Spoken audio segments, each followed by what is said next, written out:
සුබ දවසක් ඔයාලා හැමෝටම. අපි අද බලමු ඉස්සෝ දාලා ෆ්‍රයිඩ් රයිස් එකක් හදන හැටි. මුලින්ම මම ඒකට කැරට් කපා ගත්තා.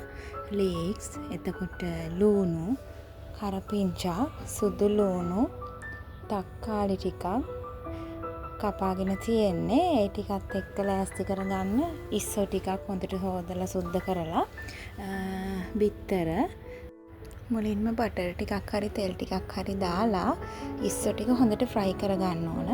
රන්වන් පාට වගේ වෙනකන් බැදගන්න. ඔයගලන්ට මේ වගේ ප්‍රමාණය වෙනකොට ඉස්සෝ ටික හොඳට බැදිලා තියෙන්නේ. ඊට පස්සේ බිත්තර දෙක එකට එකතු කරන්න. එකතු කරලා ගම්බිරිස් ලුණු ඒ ටික දාලා හොඳට මික්ස් කරගන්න. ඊට පස්සේ සුදු ලුණුයි කරපිංචායි ඒ ටිකත් එකතු කරන්න. කැරට් ලුණු තක්කාලි ඒ ඔක්කොම එකතු කරලා පොඩ්ඩක් හොඳට ෆ්‍රයි කරගන්න. ඊට පස්සේ මම මේකට සෝස් වර්ග මුකුත් පාවිච්චි කරන්නේ නැහැ. සීනි චුට්ටකුයි කෑලි මිරිස් ටිකකුයි තමයි දාන්නේ.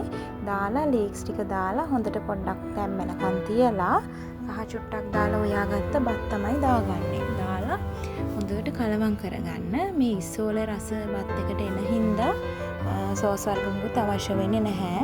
අවශ්‍ය ප්‍රමාණයට ලුණු දාගෙන පොඩ්ඩක් වෙලා ෆ්‍රයි කරගන්න. අවශ්‍ය නම් ඔයාලට සෝයා සෝස්, ඔයිස්ටර් සෝස් වගේ දෙයක් දාගන්න පුළුවන්. මම පොඩි බබාලටත් දෙන හින්දා මේකට සෝස් වර්ග මුකුත් පාවිච්චි කරන්නේ නැහැ. මේ විදිහට හදාගත්තම ගොඩක් රසයි. සෝස් වර්ග මුකුත්ම අවශ්‍ය වෙන්නේ